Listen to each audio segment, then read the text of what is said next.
Halo Sobat Milenial, kembali lagi di email Inspirasi Milenial. Episode kali ini spesial karena sebelumnya kita mendatangkan narasumber. Kali ini kita langsung datang ke salah satu pengusaha hidroponik di wilayah Madiun.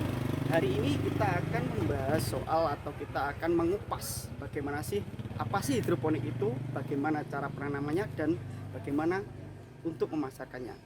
Penasaran? Yuk, let's go!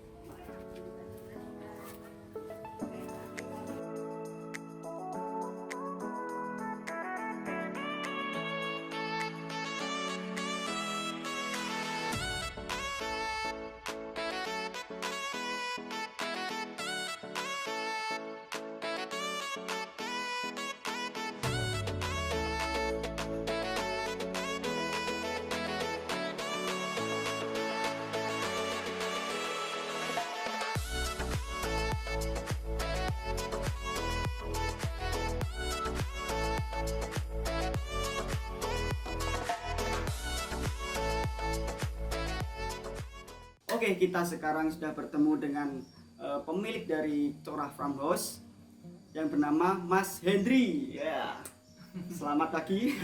Oke, hari ini kita akan mengupas tentang apa sih itu Corah Farmhouse, apa sih itu hidroponik. Kita langsung tanya-tanya aja ke Mas Hendri. Oh ya Mas, untuk Corah Farmhouse ini sebenarnya apa sih Mas? Gini, sebenarnya Corah Farmhouse itu namanya pun baru ya, baru sekitaran 3 tahun. Kita fokus di tanaman. Oh, di tanaman. Iya. Di sini ada yang utama sih sebenarnya ada hidroponik, istilah hidroponik tanpa tanah. Ada organik, ada yang namanya tabula pot, tanaman buah dalam pot. Ya. Tapi juga ada bunga juga seperti itu. Gitu. Oke, kita di sini akan membahas spesifik ya Mas. Kita akan membahas soal hidroponik. Ya. Hidroponik karena jarang banget sih kalau kita lihat itu apa namanya, bisa dibilang usaha atau budidaya hidroponik atau penanaman tanaman lewat media air. Seperti itu. Mau tanya sih Mas, untuk Mas Hendri ini mulai kapan sih terbesit pikiran untuk memulai hidroponik ini? Awalnya itu masih dalam posisi kuliah ya waktu itu. Di tahun 2015 kalau nggak salah, kalau nggak kurang dari itu, tapi kurang lebih di tahun itu. Karena waktu itu kan yang namanya apa ya, lulus kuliah belum tentu kita dapat kerja. Iya benar. Nah, untuk apa ya namanya, mau backup seumpama nggak dapat, ya usahalah dikit-dikit. Sebenarnya cuma hobi awalnya juga. Hobi juga. Tapi ternyata ya menghasilkan juga seperti itu.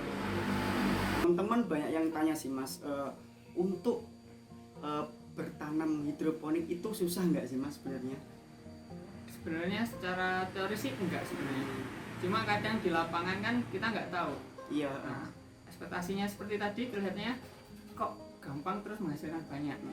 Tapi ternyata kok di lapangan tuh ada aja yang halangan. Ada halangan kayak apa tuh namanya, hama, jelas seperti itu. Tapi kalau susah enggaknya? Sebenarnya enggak. Sebenarnya enggak susah. Nah, awalnya tuh mungkin saya susah itu karena benar-benar otodidak. Waktu itu zaman-zaman tuh jarang buka YouTube ya. YouTube nggak sebanyak sekarang ya. Waktu itu tahun itu.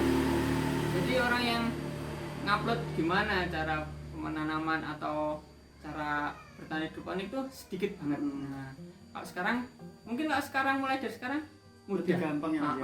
Malah mudah banget mungkin. Nah, karena banyak apa yang mana materi juga di internet juga banyak seperti itu. Contoh-contoh juga banyak seperti itu.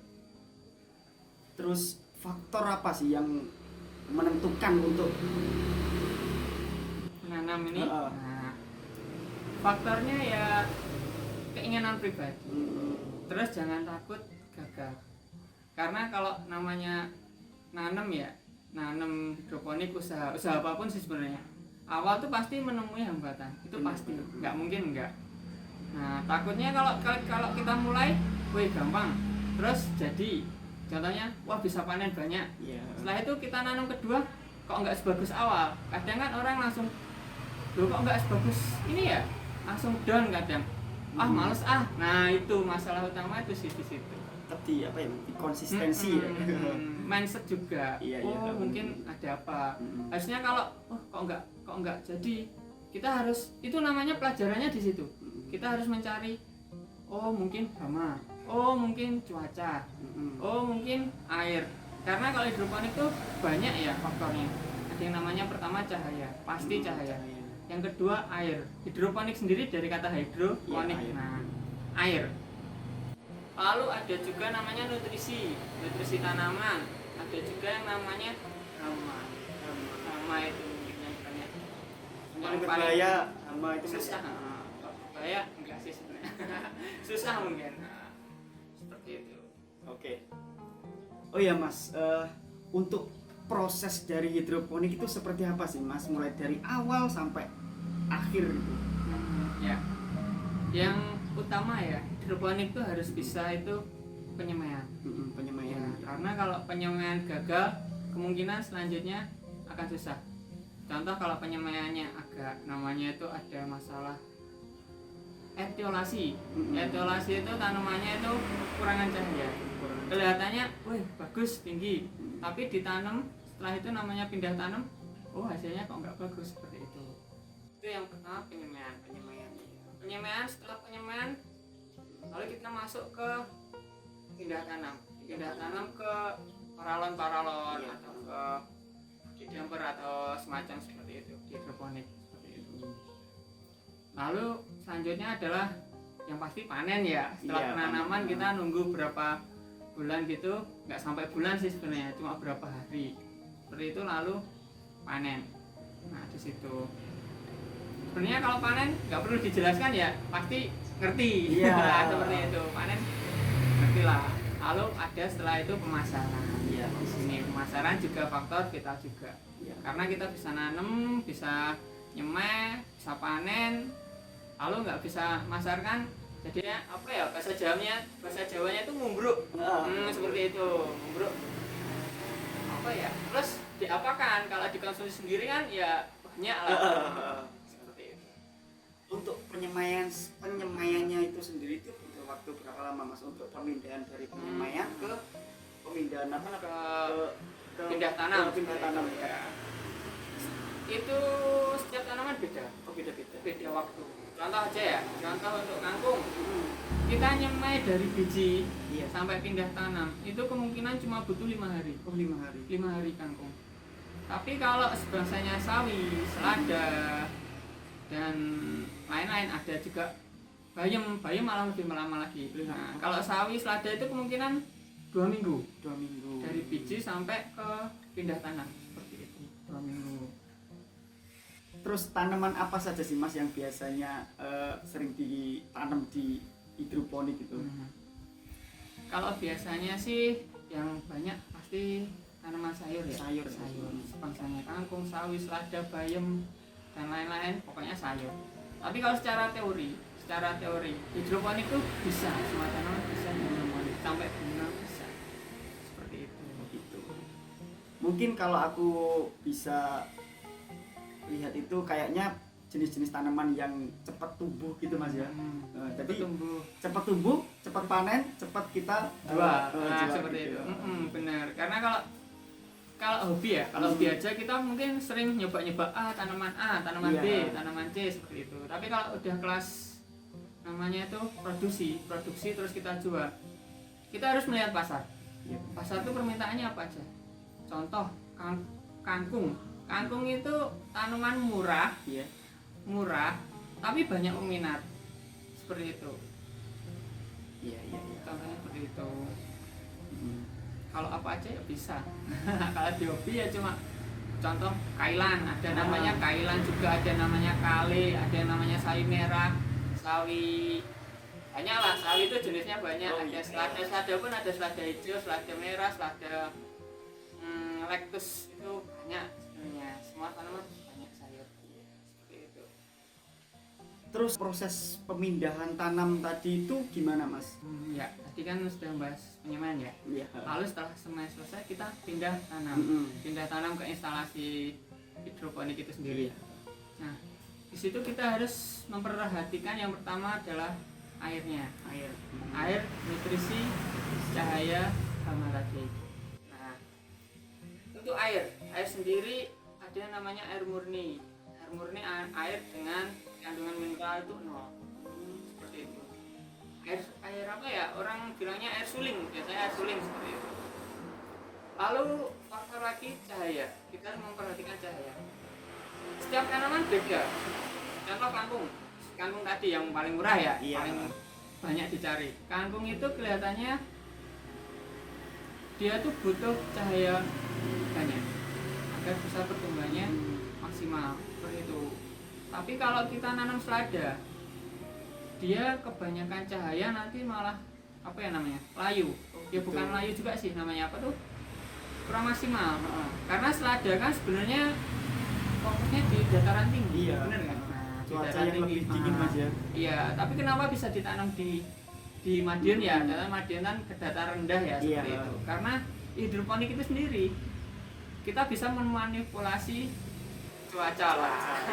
Bukan cuacanya diganti, tapi kita cuacanya dikurangi. Kayak cahaya matahari itu harusnya panas banget. Kita kasih contoh kayak namanya itu ada paranet hitam itu. Ya, untuk mengurangi panas cahaya seperti itu. Tapi jangan terlalu kurang juga, karena setiap tanaman pasti butuh fotosintesis seperti itu. Lalu ada tadi yang namanya hama. Nah, di sini faktor kita ya. Hidroponik itu kan tanaman sehat. Kalau kita contoh kalau keserang hama, kita semprot pestisida, jadi nggak sehat lagi ya. Iya benar. Karena pestisida kan kimia. Benar. Nah, di sini kami pelaku hidroponik itu, kami membuat biasanya yang namanya greenhouse. Itu kayak di apa ya? Ditutup kak selambu putih gitu. Itu namanya adalah insect net. Itu untuk menghalangi hama masuk seperti itu. Nah, siap. Dan lagi yang namanya nutrisi tanaman buat pertumbuhan dia. Karena kan kita nggak pakai tanah. Kan biasanya kalau ditanam di tanah, tanaman itu mencari sendiri nutrisinya. Nah, kalau kita di air, ya itu cuma air aja. Jadi kita tambahin nutrisi makro dan mikro itu yang dibutuhkan tanaman untuk tumbuh. Manusia aja kan butuh. Benar. Butuh nutrisi ya, seperti itu.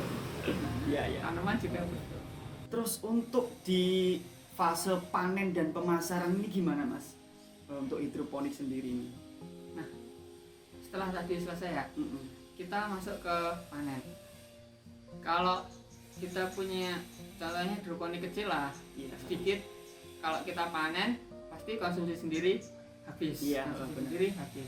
Tapi sebenarnya emang yang namanya hidroponik terus panen, yang diutamakan harus konsumsi sendiri dulu. Karena ini tanaman sehat. Kenapa kita fokus dijual dulu, tapi keluarga kita malah nggak dapat yang sehat seperti itu. Yang diutamakan adalah keluarga sendiri dulu. Lalu kalau udah di kelas bisnis, ya pemasaran gitu, produksi, kita harus tahu pasar, permintaan pasar. Permintaan pasar itu apa? Paling banyak tadi yang saya bilang tadi kangkung. Kenapa sih dari tadi saya bilang kangkung? Nah, karena dari segmen orang biasa sampai orang tinggi pun, nah, dia pasti kebanyakan suka kangkung. Mayoritas kangkung suka seperti itu. Contoh di apa ya namanya, rumah makan yang biasa sampai yang berkelas, ada yang namanya oseng kangkung, bener nggak? Cap kangkung seperti itu. Benar. Nah, terus untuk pemasaran sendiri, kalau saya sendiri ya, karena udah tahunnya produksi, saya harus punya yang namanya itu konsumen tetap. Contohnya kalau saya sendiri ini nyetok ya, satu tanaman contohnya adalah selada. Khusus selada saya nyetok ke satu orang tuh dia jualan apa ya namanya tuh, tortilla ya, semacam kebab seperti itu. Dia kan butuh selada terus. Benar. Saya nyetok ke sana. Itu kelihatannya dikit, tapi padahal sehari dia permintaan sehari 2 kilo. Sehari loh ya itu, bukan sepanen loh. Sehari 2 kilo seperti itu. Bisa dihitung sendiri sebulan tuh berapa dia butuhnya. Nah, seperti itu.